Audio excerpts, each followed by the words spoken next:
ശരിക്കും പറഞ്ഞാൽ ഇന്ന് ഞാൻ ആ ജിതേഷിനെ തടയണ്ടായിരുന്നു. ഓം പറയുമ്പോൾ തോന്നുന്നു ഓം പറയുന്നത് ശരിയെന്ന്. പക്ഷെ ഇപ്പം ആലോചിക്കുമ്പോൾ തോന്നുക പല്ലവിയെന്നെ ശരിയെന്ന്. എൻ്റെ കല്യാണം ഈ ജന്മത്തിൽ നടക്കുന്ന എനിക്ക് തോന്നുന്നില്ല. ഒന്നാമതേ ഈടെ പെമ്പിളർ കുറവാ. ഉള്ളതിനാണെങ്കിൽ നാട്ടിലില്ലാത്ത കണ്ടീഷൻസും ഡിമാൻഡ്സും. ചേട്ടനും ഉണ്ടായിരുന്നല്ലോ കുറെ കണ്ടീഷൻസും ഡിമാൻഡ്സും ഒക്കെ. ഏട്ടൻ കാരണം എത്ര ചേച്ചിമാര് വിഷമിച്ചിട്ടുണ്ടാവും. ആ പറഞ്ഞത് ശരിയാ പറഞ്ഞേ.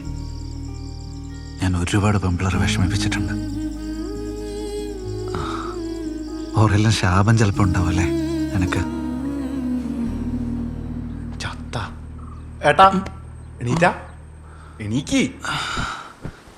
എന്താടാ കട്ടു, നിങ്ങളെ കല്യാണം ഉറപ്പിച്ച് നല്ല നരിമാർക്ക് പോലത്തെ ഒരു ഏച്ചി. വേദനിച്ചെനക്ക്. അപ്പൊ സ്വപ്നല്ല. എത്രയും പെട്ടെന്ന് കാര്യങ്ങൾ തീരുമാനിക്കും. ആരുമായിട്ട് എപ്പോ എങ്ങനെ?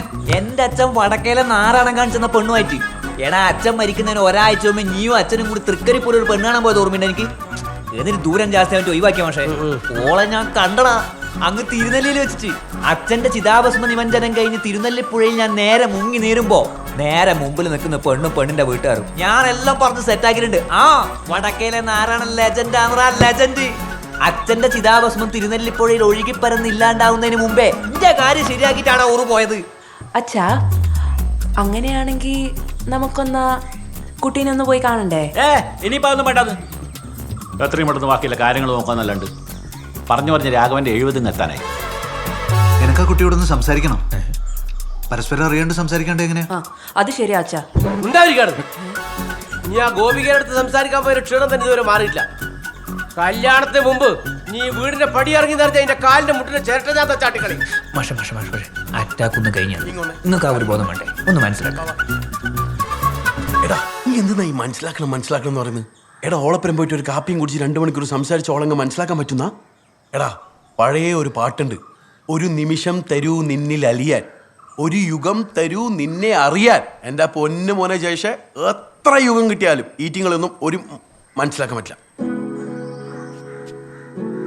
എടാ ഞാൻ നോക്കിയിട്ട് ഇതൊരു ഉഗ്രൻ ആലോചനയാണ്. നീ അത് ഇത് പറഞ്ഞ് തിരിഞ്ഞഴിച്ചിട്ട് ഇതും കൂടി മിസ്സായി പോയാ പിന്നെ നല്ലൊരു പെണ്ണുകെട്ടിലുണ്ടാവൂലേ? അവസാനം ഈ വലിയ തറവാട്ടില് നീ ഒറ്റക്കായി പോവേ. ഇന്റെ മൂത്രവും തീട്ടും കൂടി കോരാൻ ഒരു മനുഷ്യനുണ്ടാവൂല. ബാക്ക് നിന്റെ ഇഷ്ടം. ഈ കാര്യത്തിൽ അതിന്റെ വീട്ടുകാരെപ്പോഴാണേ?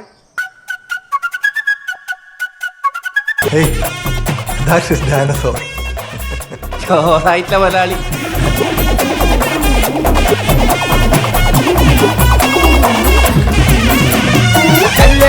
കല്യാണോ ജയചിന്നും കല്യാണോ. എല്ലാവർക്കും ഭക്ഷണം കഴിക്കാൻ, ബാക്കിയുള്ളവർക്കൊക്കെ ഫോട്ടോ എടുക്കാം. ഇനി ചോറ് വെച്ച് പോകാൻ വെക്കാനുണ്ട്.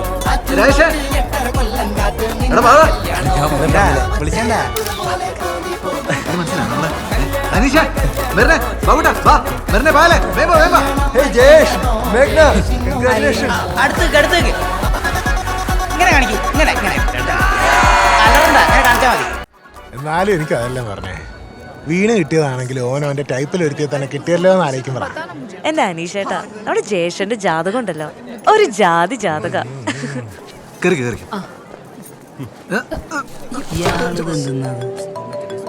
ഹലോ സുമിത്ര, ഓൻ ഫോട്ടോഷൂട്ടിലാണല്ലോ.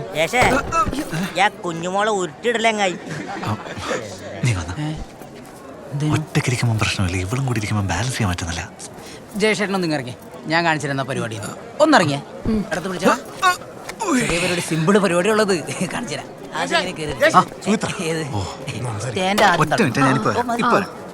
സോറി മാൻ, എനിക്ക് കല്യാണത്തിന് വരാൻ പറ്റിയില്ല. അത് കുഴപ്പമില്ല സുമിത്ര. ഹണിമൂണൊക്കെ കഴിഞ്ഞിട്ട് മെല്ലെ ഇങ്ങോട്ട് വന്നാൽ മതി. തന്നെ അന്വേഷിച്ചിട്ട് ഇന്നലെ ഓഫീസിലെ താത്രിക്കുട്ടി വന്നിട്ടുണ്ടായിരുന്നു. തന്റെ കരണ അടിച്ചു പുകച്ചിട്ടേ അവര് പേന കൈകൊണ്ട് തൊടുള്ളൂ എന്നാ പറഞ്ഞേ. അത് കാര്യമാക്കണ്ട, ഞാൻ നേരിട്ട് വന്നിട്ട് അവരോട് സോറി പറഞ്ഞു. ഓക്കെ ശരി. പെണ്ണല്ലേ മാഷേ പോന്നു.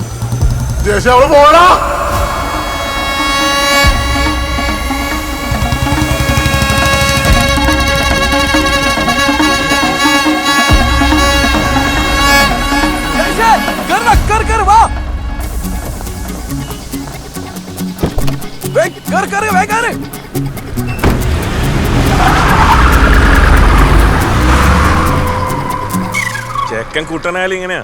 ഇതല്ലേ എന്റെ അപ്പുറം കാണേണ്ടി വരും.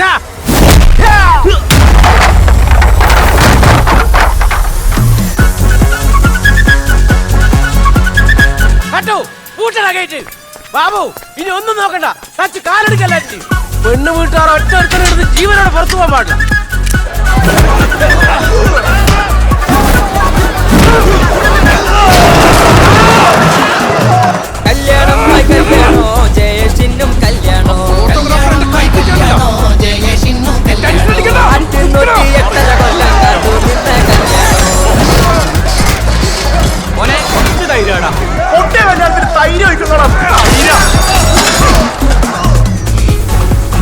ഏത് നായാണ് ഇവനെ ബുക്ക് ചെയ്ത് അച്ഛനാ? സ്പീഡ് കൂട്ട്.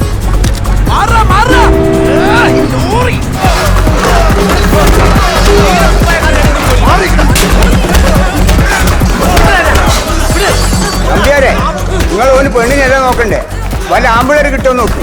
ഓ മഴവില്ലല്ലേ, മഴവില്ലേ കിളവോ? ഇനി അവൻ മഴവില്ലാതെ തന്നെയാണ് കുഴപ്പം. എനിക്ക് അങ്ങനെ വല്ല സംശയം ഉണ്ടെങ്കിൽ എന്റെ പെണ്ണുങ്ങളെ മാപ്പുറത്തേക്ക് പറഞ്ഞേ. 9 മാസം കൊണ്ട് എനിക്ക് തിരിയാൻ പറ്റും. എന്റെ മഴവില്ലാതോ അത് ഇടിവില്ലാതോ? നിങ്ങളിങ്ങനെ സ്റ്റാൻഡേർഡ് വിടില്ലച്ചോ. എന്ത് സ്റ്റാൻഡേർഡ്? 1 മുതൽ 4 വരെ എല്ലാ സ്റ്റാൻഡേർഡും ഞാൻ പഠിച്ചിട്ടുണ്ട്. അതിനപ്പുറമുള്ള സ്റ്റാൻഡേർഡ് നടക്കില്ല. ഒളിച്ചോടി നല്ല ശീലാണ്ടാ. പോ നോക്ക്, അടിച്ചു വിട്ടോ. ഓളെ അഹങ്കാരം നോക്കൊന്നും തിരിഞ്ഞോ നോക്കുന്നില്ല.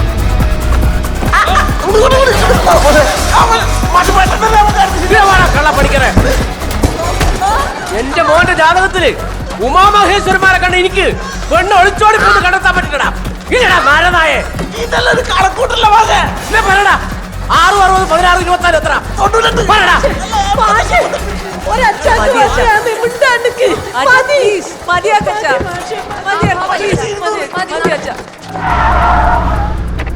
നിങ്ങളെ കല്യാണം നടക്കുക ഒരു അസാധാരണ സാഹചര്യത്തിലായിരിക്കും.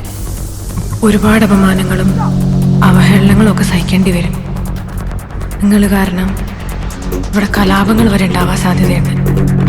ജിതേഷ്, വണ്ടി നിർത്ത്. വണ്ടി നിർത്തണം. എടാ നമുക്ക് പിടിക്കണം. എടാ വണ്ടി നിർത്തണം. ഞാനാ പറയുന്നത്, പിടിക്കും നമ്മള്. വണ്ടി നിർത്തണം. വണ്ടി നിർത്താൻ.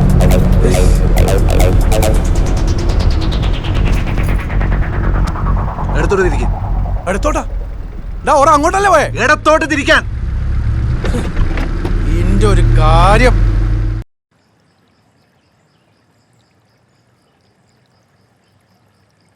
അന്ന് സിനിത കൈ നോക്കി പറഞ്ഞതെല്ലാം എൻ്റെ ജീവിതത്തിൽ നടന്നിട്ടുണ്ട്. ഇപ്പൊ ഇനി എന്നെ പറഞ്ഞ ഞാൻ എന്താ ചെയ്യണ്ടേ? ഞാൻ അന്നേ പറഞ്ഞല്ലേ ജയശേട്ടാ, നിങ്ങളെ ശത്രു ഉള്ളത് പുറത്തല്ല അകത്താന്ന്. ആ ശത്രുവിനെ എടുത്ത് പുറത്ത് കളയാണ്ട് നിങ്ങളെ ലൈഫ് ഗതി പിടിക്കൂല. മോളെ മോളെ നമുക്ക് ഇറങ്ങവാ. അമ്മ ഒരു മിനിറ്റ്, ഒറ്റ മിനിറ്റ് ഇറങ്ങവാ. അമ്മ ഒരു മിനിറ്റ്, ഒരു കാര്യം പറയട്ടെ. ജയശേട്ടാ, അന്നേട്ടനെ കണ്ടപ്പോൾ എനിക്കൊന്നും തോന്നിയില്ലെങ്കിലും ഇന്നേട്ടനെ കാണുമ്പോൾ എനിക്ക് എന്തൊക്കെയോ തോന്നുന്നുണ്ട്. ഇന്നേട്ടൻ എൻ്റെ മുമ്പിലിരിക്കുമ്പോൾ മറന്നീക്ക് പുറത്തു വന്ന സൂര്യനെ പോലെ തോന്നുന്നു. തോന്നുന്നില്ല? നീ ഇവിടെ പട്ടി. ഇവൻ ഏതാ ചേട്ടാ? നമുക്കൊരുമിച്ചൊരു ജീവിതം. പോവാ. അച്ഛൻ വരുന്നുണ്ടേ, അച്ഛനോട് പറയണ്ടേട്ടാ.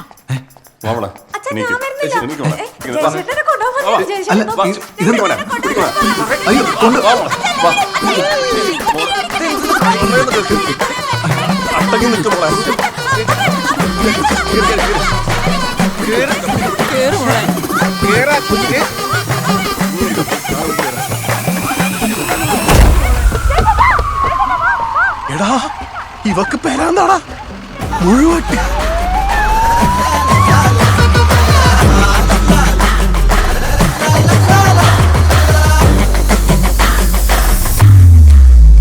ജിതേഷേ, പെരാന്തിച്ചാണെങ്കിലും ആ സിനിത പറഞ്ഞാലും കാര്യമുണ്ടടാ. എന്ത് കാര്യം? എടാ ഓള് പറഞ്ഞില്ലേ എൻ്റെ ശത്രു പുറത്തല്ല അകത്താന്ന്. അത് ചിലപ്പോ എൻ്റെ ഉള്ളിലുള്ള ഞാൻ തന്നെയാണെങ്കിലോ? ഇതന്നെ അതിന്റെ പ്രശ്നം. കണ്ട പെണ്ണുങ്ങൾ പറയുന്ന എല്ലാം കേട്ട് നടന്നോളൂ. എടാ നമ്മൾ ആണുങ്ങൾ ആരെങ്കിലും ഈ പെണ്ണുങ്ങൾ പറയുന്നത് കേൾക്കുവാ? നീ എന്നാ ഗോപിക പറയുന്നത് കേട്ടിട്ട് ഓളെ ടൂറിന് വിട്ടോണ്ടല്ലേ ഓള് നിന്നെയും വിട്ടിട്ട് മറ്റോളോട് പോയത്. എടാ ഞാൻ എന്നോട് പണ്ടേ പറയല്ലേ, പെണ്ണുങ്ങൾ പറയുന്ന നമ്മൾ ആണുങ്ങളല്ല, നമ്മൾ ആണുങ്ങൾ പറയുന്ന പെണ്ണുങ്ങളെ കേൾക്കണ്ടെന്ന്. ഞാനൊന്നും എൻ്റെ ഓളെ ഒരു സ്ഥലത്തും വിടൂല. അറിയാം എനിക്ക്. നിങ്ങളെ ശത്രു ഉള്ളത് പുറത്തല്ല, അകത്താന്ന്. ആ ശത്രുവിനെ എടുത്ത് പുറത്ത് കളയാണ്ട് നിങ്ങളെ ലൈഫ് ഗതി പിടിക്കൂല.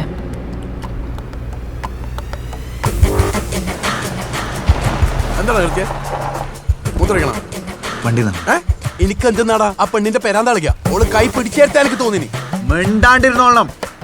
എടാ പണ്ട് മുതലേ ഇഞ്ഞി പറയുന്നത് കേട്ടിട്ട് മര്യാദക്ക് പെമ്പിളരോട് സംസാരിക്കാത്തോണ്ടാണ് ഞാൻ ഇങ്ങനെ ആയത്. ഇന്ത്യയും പൊരക്കാരെയും വാക്ക് കേൾക്കണ്ട അന്നേ ഞാൻ മേഘനോട് സംസാരിച്ചിരുന്നെങ്കിൽ ഇന്നോൾ ഒളിച്ചോടി പോകില്ലായിരുന്നു. ഇനിയാടാ എന്റെ ഏറ്റവും വലിയ ശത്രു. ഇറങ്ങണ എന്റെ വണ്ടി. ഞാൻ വണ്ടി ഒന്നും ഇറങ്ങൂല. വണ്ടി ഇറങ്ങണ പട്ടി. ഞാൻ ഇറങ്ങൂല. വണ്ടി ഇറങ്ങണ പട്ടി കുരിപ്പ. ഇറങ്ങണ ഇത് കുണ്ടിയറ. വണ്ടി ഇറങ്ങണ. ഇറങ്ങണ. നീ എന്നെ വണ്ടി ഇത് പുറത്താക്കിയല്ലേ? ഇന്നെനിക്കാൻ കാണിച്ചില്ല. ഒരു ചോന്ന കാർ. വിദേശേ ഓ നീ ഷോവനിസ്റ്റ് ആണ്, വെറും ചെറ്റ ഷോവനിസ്റ്റ്. അച്ചാച്ചനാടാ ഷോവനിസ്റ്റ്. നിന്റെ കല്യാണം മുടങ്ങി എനിക്ക് പെരാന്തായതാടാ പെരാന്ത. നിന്റെ കല്യാണം ഒരിക്കലും നടക്കൂല. എനിക്ക് എപ്പെന്തോ ഒരു പെണ്ണിനെ കെട്ടി എന്റെ കല്യാണം ഒന്ന് മുടങ്ങും. കല്യാണത്തിന് നിന്റെ അച്ഛനോ നിന്റെ അമ്മയോ നിന്റെ പെങ്ങളോ ചോദിച്ചോട് പോടാ. നിന്റെ കോട്ട് റുപ്യോന്റെ അച്ഛനെയും കാലിത്തിന്റെ പോലത്തെ പെങ്ങളെ ആദ്യം പുറത്താക്കണം. ഏതെങ്കിലും മൊയ്ന്ത് പെണ്ണിന്റെ ഫോണായിരിക്കും വണ്ടി. ഇപ്പൊ എവിടെയുള്ള എടാ അറ്റ്ലീസ്റ്റ് ഒരു ഓട്ടോറിക്ഷ കിട്ടുന്നിട്ട് ഇറക്കി വിടറാ. ജയശേ